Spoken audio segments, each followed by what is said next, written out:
Short Mike, and this is the summary of the movie, Parker, in which one professional killer took revenge on 4 partners who threw him, as a result of which he shot all 4 and took with him a couple of tens of millions of dollars. This is not just an action movie in which there are showdowns between uncles who did not share the loot, but also incredible dramas open up here. And before you start, I will ask you to do 2 simple actions. This is to like and subscribe to the channel, for you just a couple of clicks, and for us a step towards our goal of 100,000 subscribers. What will you help us with? Well, we're starting. Living in New Orleans, but speaking with a British accent, a professional robber, whom everyone calls Parker, goes on a case, on a tip from a friend. An elderly thief, Bob Hurley, goes on another case, the robbery of the Ohio State Fair in the city, together with 4 unknown bandits, led by Melander.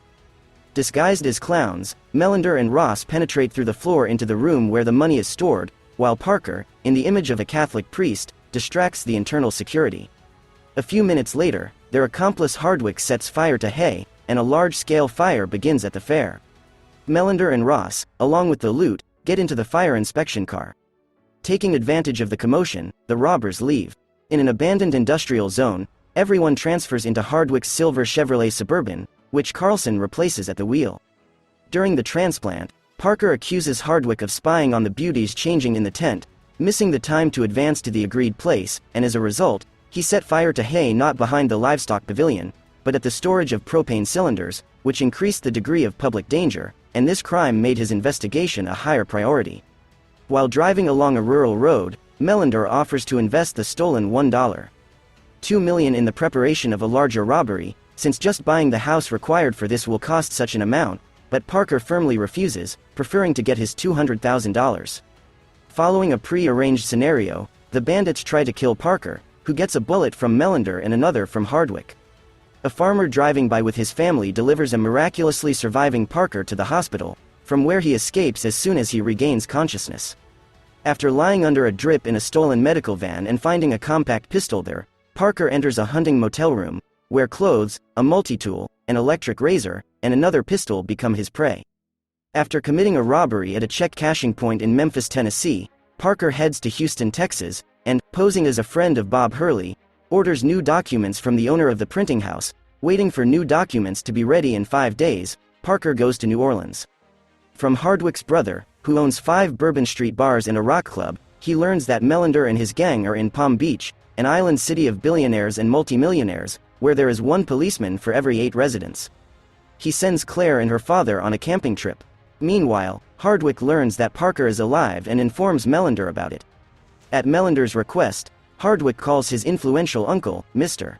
Denzinger, in Chicago, and he sends his best killer, named Kroll, on Parker's trail, who first enters Claire's house with the aim of kidnapping her, managing to slip out of the house through the window and drive away from the killer in a car. Having previously pierced the tire of his car with a knife, Claire calls Parker in tears, who tells her to go to a fishing campsite on the shore of Pelican Bay.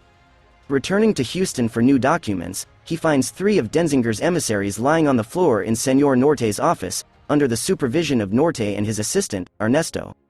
In response to the demand to lie down on the floor next to the uninvited guests, Parker incapacitates Ernesto by shooting him in both legs, after which he receives his documents and, forcing Norte to shoot the aliens from Chicago, takes with him a revolver with Norte's fingerprints, as a pledge of his silence.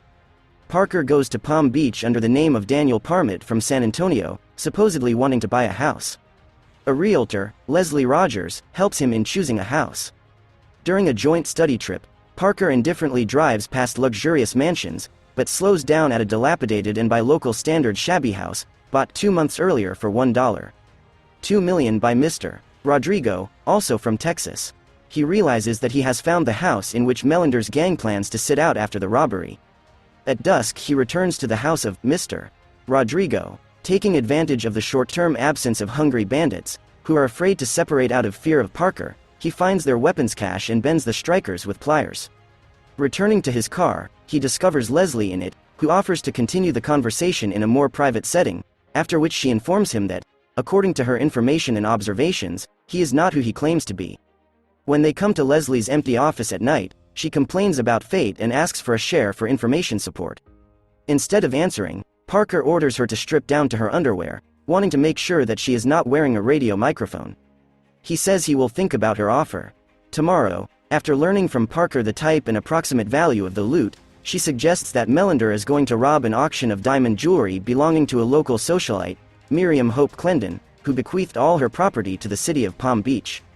Parker tells Leslie that she's in the share now, driving up with her to the back gate of Mrs. Clendon's vast estate, where the auction will be held. He sees Melander and his accomplices, dressed in blue overalls, who have come to connect the equipment and check the lights. Parker drops Leslie off at the hotel so she can take a taxi to her office, and he heads to his hotel room, where he is attacked by Kroll.